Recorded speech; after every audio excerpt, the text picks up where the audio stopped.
Yeah. See, I'm near the. Yeah. It's okay, I'll do it. I won't call you and I won't tell people what you've done. But I definitely see you as someone who emulates that characteristic. When I thought about Mary and Martha, Sister Novlet, who's been sick here? And Novlet showed up at your house with soup. Yeah, no, really. And when I thought about, I don't know how to pronounce her name, Jochebed, Moses' mother, I thought about Sister Roy. Right? Always protects, trusts, hopes, and perseveres. We're blessed, Access. We are so blessed. Visitors, you're blessed to be here. We're so happy to have you. Thank you for being here today. So at this time, we're going to be blessed by a song by Sister Marissa and Donna, and followed by our first speaker of the day, which is Janine Ward. Janine is going to speak to us about how love conquers and how love restores in marriage. She's been married for 12 years, so I think she knows what she's talking about. Marissa?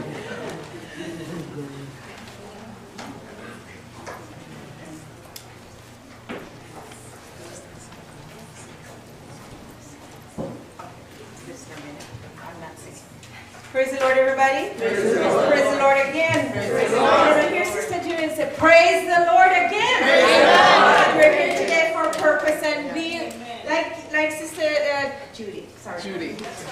No, yes, Judy.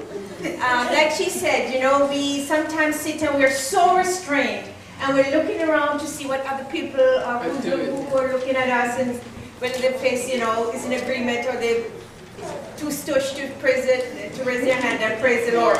But we've been given the opportunity. Many people, they want to so much, but they cannot utter a word.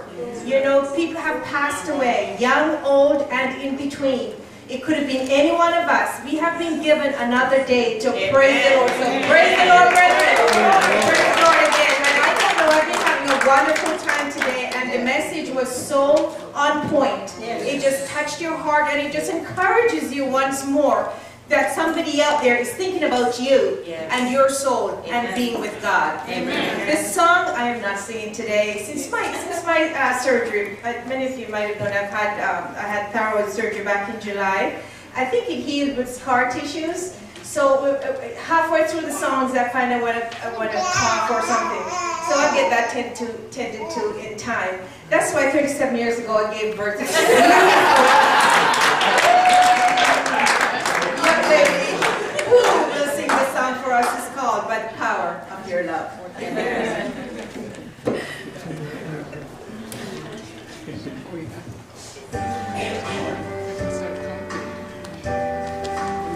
Feel free to sing along if you know the song.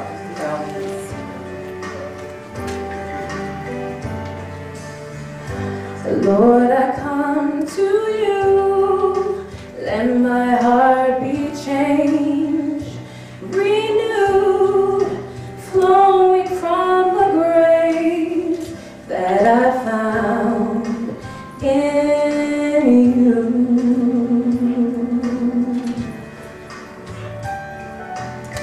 And Lord, I've come to know the weaknesses I see in me will be stripped away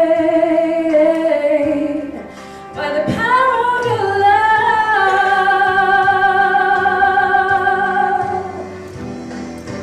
Hold me close, let your love surround me. Bring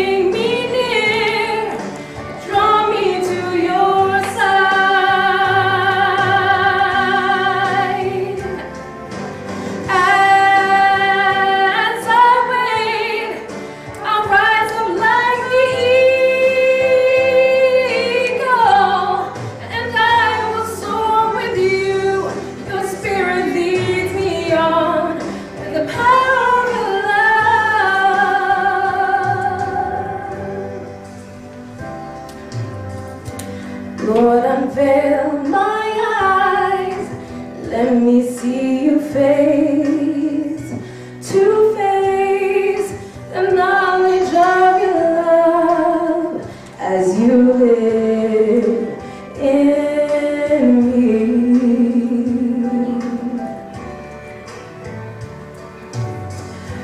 Lord, renew my mind as your will unfolds in my life, in living every day, by the power of your love.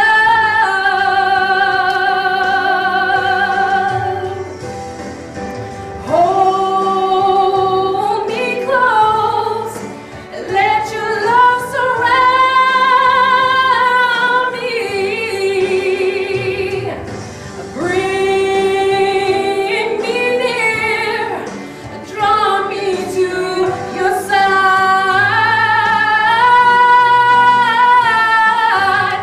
And as I wait, I'll rise up like the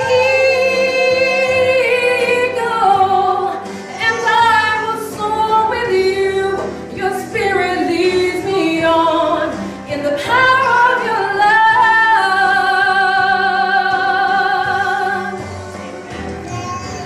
Hold me close, let your love surround me.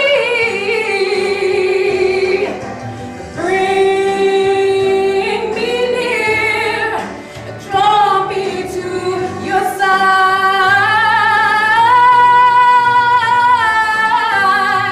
And as I wait, I rise up like the eagle, and I will soar with you. Your spirit leads me on in the power of your love. And I will soar with you. Your spirit leads me on in the power of your love. Yes, I will soar with you. Your spirit leads me on in the power of your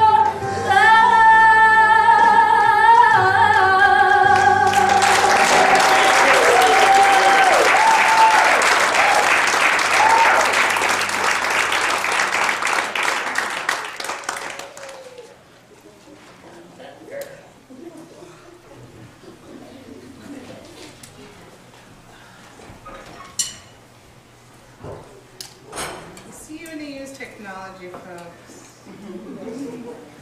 That's why I printed it out.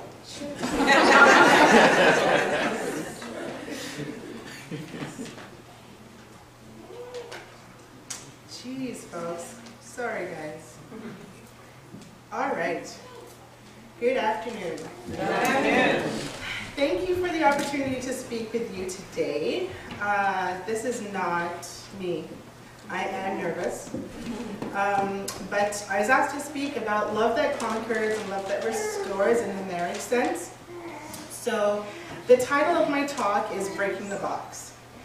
And I'm basically going to talk to you about my own experiences. I am not an expert by any means. But if there's anything I'd like you to walk away with, it's that in order to have a love in your marriage that conquers and restores, you need to break your alabaster box. So Jamie, the guy in the red, has the unfortunate opportunity of being my husband. God gave him quite an assignment like 12 and a half years ago. So he's like halfway through a life sentence. So he's not getting out on good behavior, I can tell you that.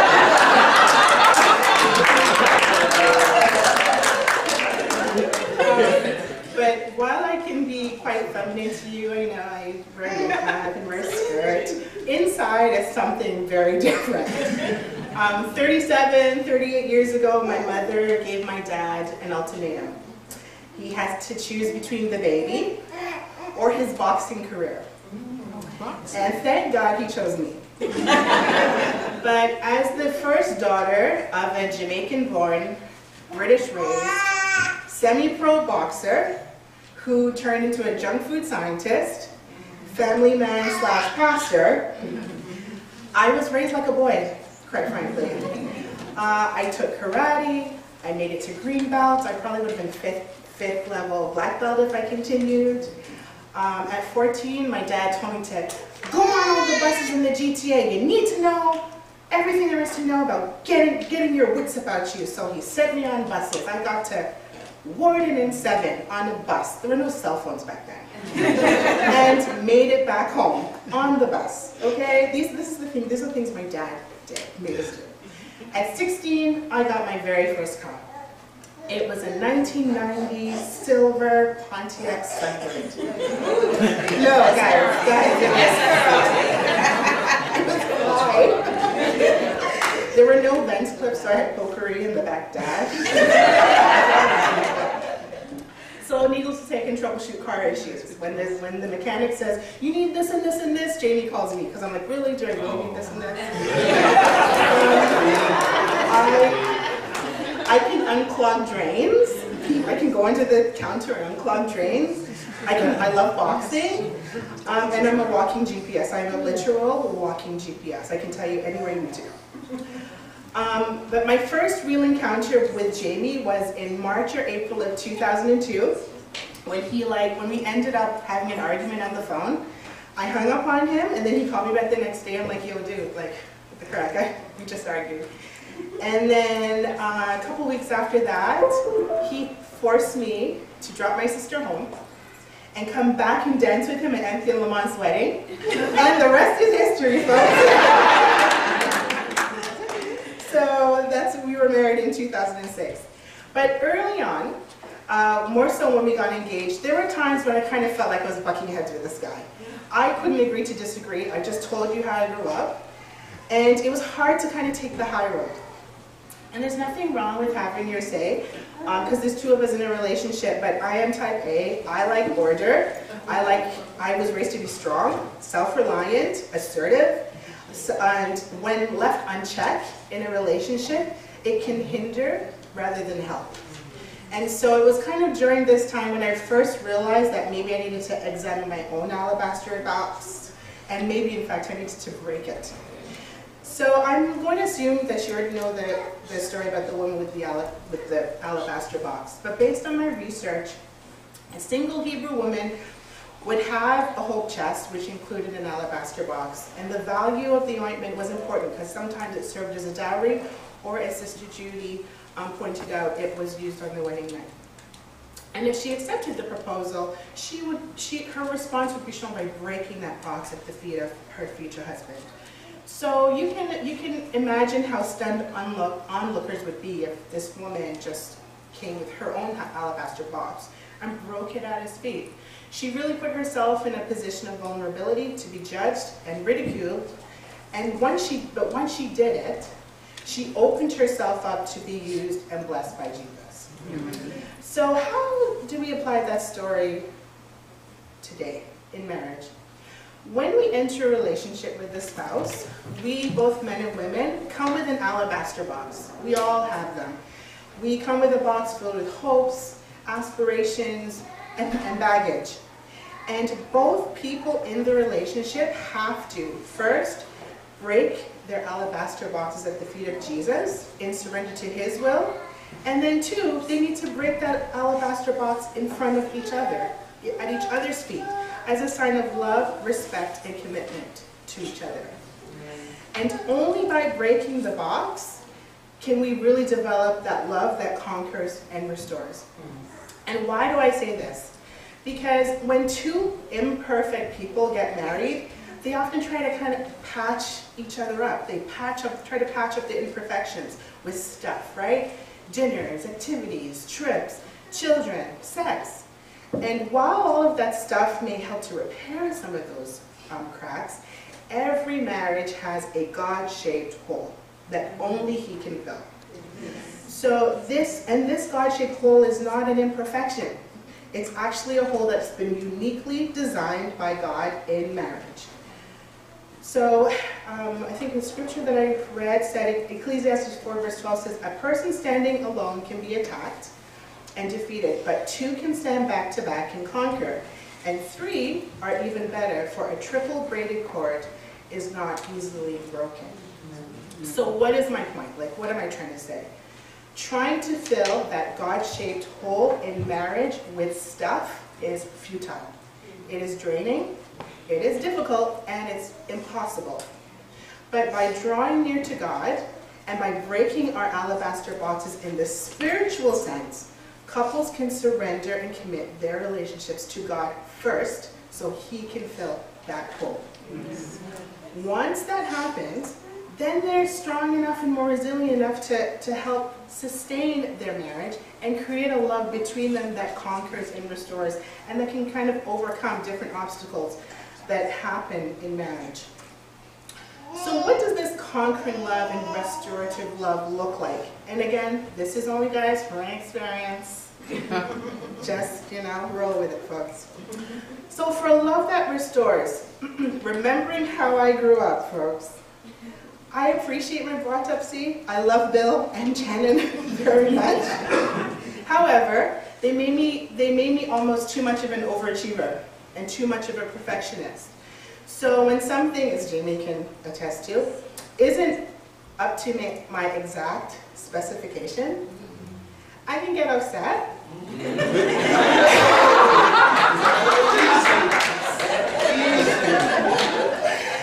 And like on a scale of like 1 to 5, I'm like a 16.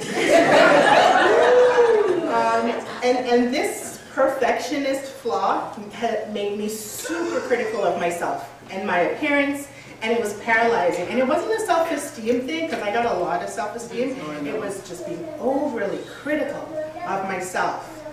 But Jamie's love for me has helped me to let go of some of that self-judgment and to restore some inner peace, like just to loosen up a bit, and to let go of things that I can't change or that he won't pay for surgery for. I love him for that. But moving on to a love that conquers. So that was love that restores, helping to restore me. But now the love that conquers. 2009 was quite a year. I won't go there with you today. 2018 was also quite a year. Jamie's already told you about that. But let me take you back to 2011. After 6 years of marriage, and date nights like 2 to 3 times a week, traveling the world, we decided to settle down and start a family. But 8 weeks after getting pregnant, I miscarried. Devastating. Jamie was there to comfort me, and he shipped me off for a week-long vacation to Jamaica, which I appreciated. Several weeks after that, I got pregnant again. But that was 2 days after we found out that Jamie lost his job. So it was another devastating blow to us. And we had waited like over 2 years for this house to get built. We'd only been in the house for 4 months. There were bills to pay. And the worst part of it at that time, given the job loss, is that we tried to hold off on installing air conditioning. No, guys, no. My morning sickness that time was so awful, and the summer was so brutal, that in a sheer desperation, I packed my bags. I said, Jamie, I'm leaving you. I'm leaving you to go to my parents' house. Because they have AC. And you don't have a job to buy me no AC. This is a true story. I can't make it if I wanted to. But God is so good, He made me pass out on the porch.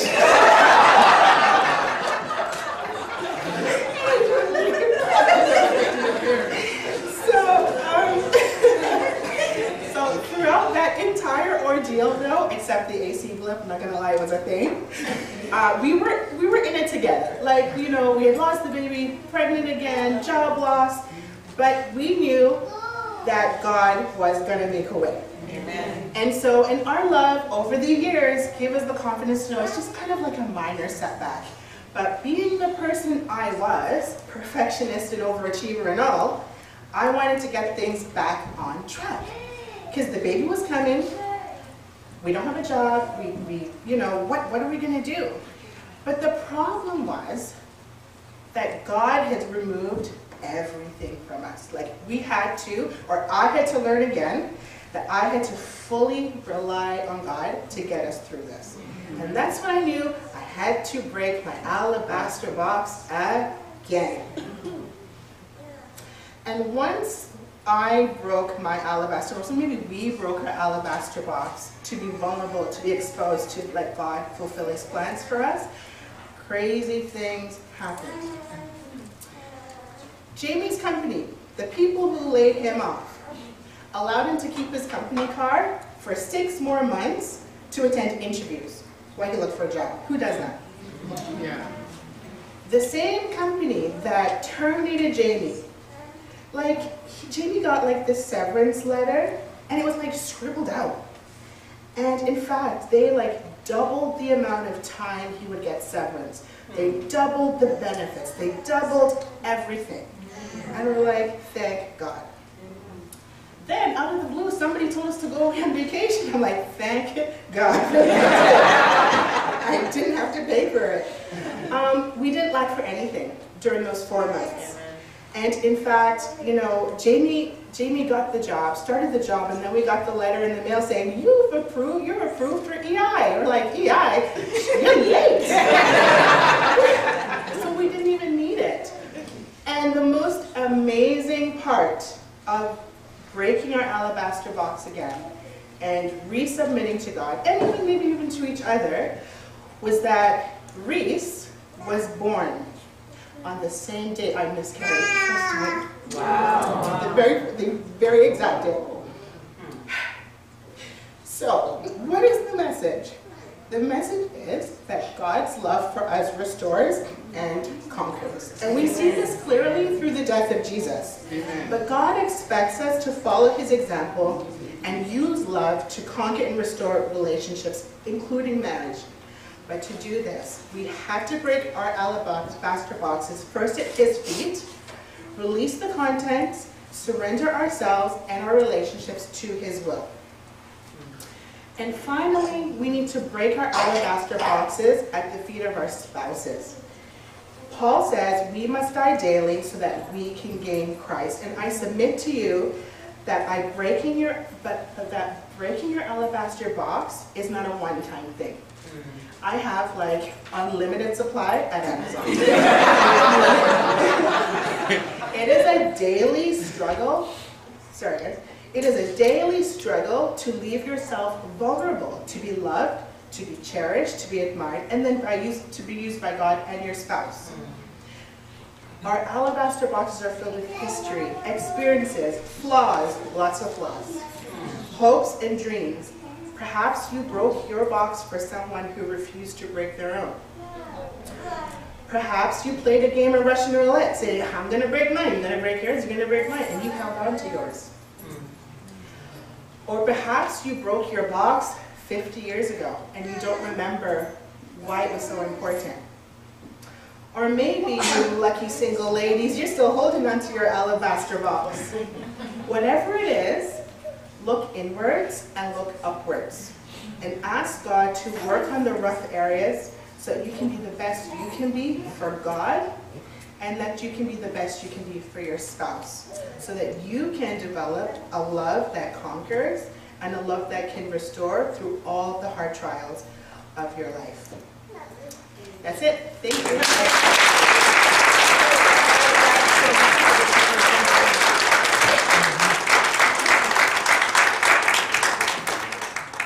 Thank you, Janine.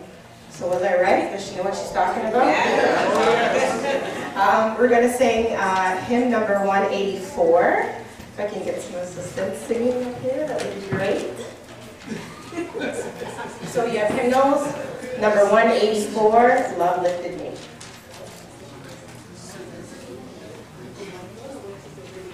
Shall we stand? Yes.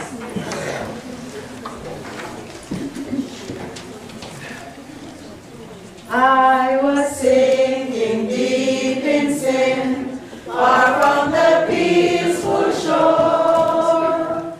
Very deep it stayed within, sinking to rise no more.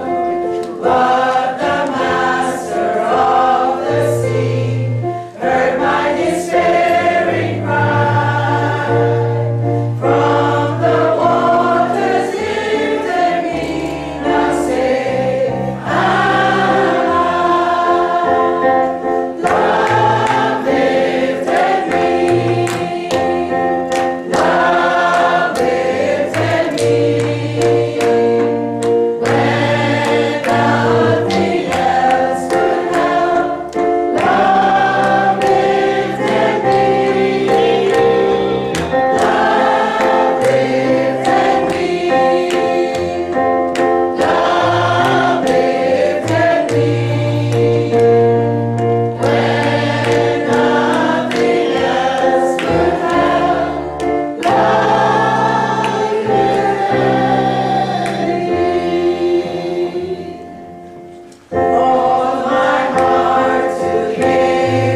where love really restores and love really conquers.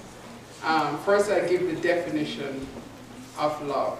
I just want to also highlight the lady that did that marvelous, wonderful, selfless, I think it was most selfless task in breaking her alabaster box and anoint Jesus' feet and washed it with her tears and dried it with her hair.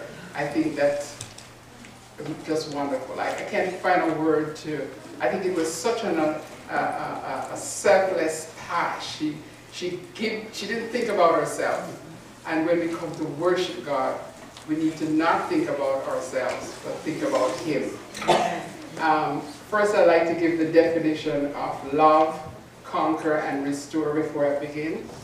Love, an intense feeling of a deep affection, fondness, passion, adoration. Then you have the agape love, selfless, sacrificial, unconditional, that the kind of love that Jesus had for God and for us. I think you're going to need this. I don't like to stand up here, but I need this to fit my pages. And the next is conquer. To conquer is to overcome, to control by military force, to be victorious. It's a habit to conquer, emotion, and to be successful. The next word is to restore. To restore means, by the definition of Webster Dictionary, to bring back to the original state, to rebuild, to repair, to bring back to health, to give back to the original owner, to reinstate. I will state a few examples in the Bible where love conquers and love restores. I'll just go to the stories in the Old Testament that appeal to me. First is the story of Joseph and his brothers in Egypt. Joseph, this story is found in Genesis 45. You all know the story of Joseph, how he was sold with his brothers into slavery. He became the governor of Egypt and served and saved his family during a great famine in Canaan. Joseph showed great compassion and love. In Genesis 45 verse 7, Joseph said, God has sent me before to preserve a prosperity for you in the earth and to save your lives from by a great deliverance. Joseph was Christ-like. I find that he overcome much. When his brothers came, he didn't ask them, why did you do this to me? He just ran and hugged them. And he was so excited to bring his family back. And in doing so, by forgiving his brothers and being kind to them, he restored his family. And so Jacob and all his sons and all his family moved to Egypt. And Joseph had been through so much. His brothers did him a really terrible thing. But when he met up with his younger brother Benjamin, and he put the cup in the sack and all that thing, and they came back and they really bowed down to him. And he had dreamt that before, but they didn't believe. But God has, like he said, God has sent him before to preserve our prosperity, and that, and to give a great deliverance. And Joseph, as I said, was very Christ-like in his forgiveness. The next story I wanted to point out is, and we could see where love conquers and love restores. The next story I want to point out to you is David and Jonathan. Now, David and Jonathan had loved each other. David promised to take care of his offspring, and David sent his servant Ziba to search for anyone from the house of Saul that he should show kindness to because of Jonathan's sake. Ziba went to a place, Lo-debar. I tell you about Lo-debar. Lo-debar is where all the lame, the unforgotten, the leper, nobody wants to go there. That's where Jonathan's son resided after the whole thing, and David became king. And Ziba found Mephibosheth and brought him to the house of David. And he was very humbled by coming to the house of David because of where he was lived before and because of his situation. He was crippled.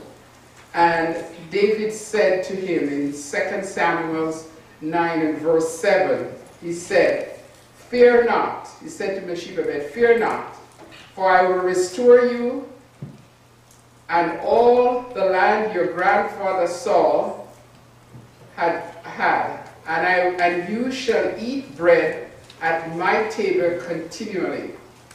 Now, David, in this sense, was Christ-like. David was pursued by Mephibosheth's grandfather for a long time. Wanted to kill him, to get rid of him, because he didn't want him to be king of Israel. And David overlooked all of that because he had this great love that conquers everything. And he had promised Jonathan that he would show kindness to his offspring. And therefore, when Mephibosheth was brought from Lodebar, which is a terrible place to be at, and brought into the king's palace, not only did he sit at his table for that initial visit, but continually. Not only did he eat at his table every night, but he ordered Ziba, his servant, to the land that was given back to him, that to work the land and give all the profit to Mephibosheth. So Mephibosheth was a cripple in Lodebar, and in one day he's moved up to the palace and sits at the king's table for food every night. Now, isn't that love that conquers and love that restores? Love that restored Mephibosheth back to the palace, and now he's sitting at the king's table. That was a really outstanding thing that David did. The next, I'm now in the New Testament. The next story I want to highlight to you is found in Luke 15, the prodigal son. The father shows unconditional love for the son, estranged son. This son had returned home. He didn't care where the son been, what money he spent, what condition he was in. The mere fact that he saw him coming home, he was moved with compassion, and he poured out all his love on him and had a big party for him. Now, he could have said, well, wait, where have you been? What did you do with the money? And all that, but he didn't ask none of those questions. He just wanted to love on him. And that's how God deals with us. When we fallen from grace and we sin, and we come back to him, he just wants to throw his hands around us and love us. Once we are forgiven. And that shows the great love that God has for his people. God's love is unconditional. And in this case, the father in the story shows unconditional love. Amen. The next story I want to bring is found in the great love story, the greatest love story, that God so loved the world, that he gave his only begotten Son, that whosoever believeth in him should not perish but have everlasting life. Jesus made the ultimate sacrifice and died on the cross for everyone, whosoever will accept him. God gave his Son. God's love turned into into giving. Through God's unconditional love, Jesus Christ conquered death and the grave and restored us to him. At this point, I was just giving you an overview of how God's love has conquered fear, past history, and has restored many families together and restore us back to God. At this point, we're going to break out in two groups. One will have the definition of love and love conquers and love restores. And I ask that you give me either personal experience or Bible story showing where love conquers and love restores.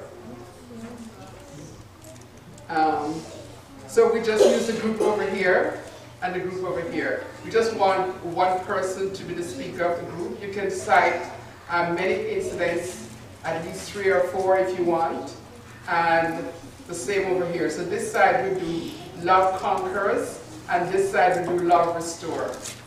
And I have some paper, and if you have a pen.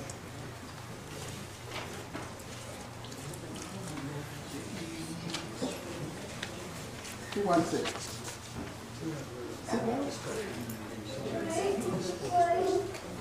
Okay, we're going to need a spokesperson for each group.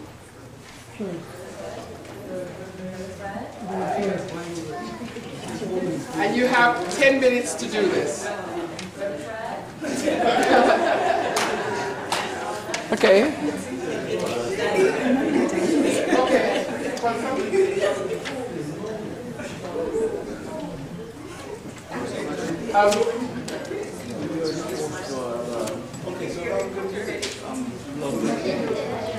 Our group is quite wide.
I was asking if it's like a flood in the store. Like a flood? Okay, I just to restore means to bring back. okay, I have it here. I have a PowerPoint. I just repeat. Love restore, friends. Love restore. Love restore means to bring back to the original state, to rebuild, to repair, to bring back to health, to reinstate, to give back to the original owner. That's restore, right? And you can cite personal experience or a story in the Bible, but at least 3 examples. And over here we have love conquers. Conquer is to overcome, controlled by a military force. Yeah, to be victorious, So here we to have. overcome, and to be successful. That's love conquers. Love conquers, the main word is to overcome. All right. So we need 3 experience for. So 3 experience. Okay, another restore I would say is like maybe they're 40 years in the desert, and because they had to make them die off. Because they're all born against. The Israelites in the desert. Yes. Okay. You know, none of them except none of them. Except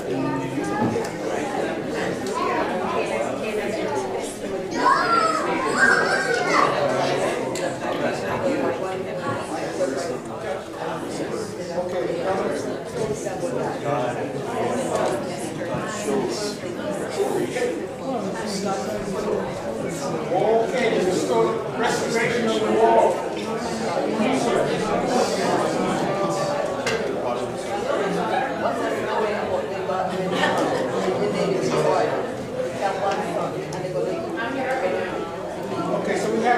Restoration of the wall. Prodigal son, that's what it was.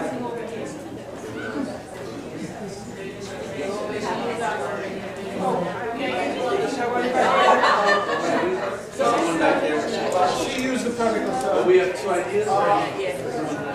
Marvin mentioned Goldman.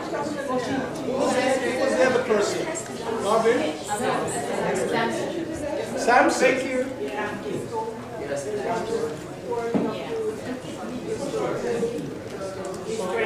So he got his straight back at the last, pray to God, and he was able to kill more people in that building than he did throughout the grave. All right, good. Killing. Here we go.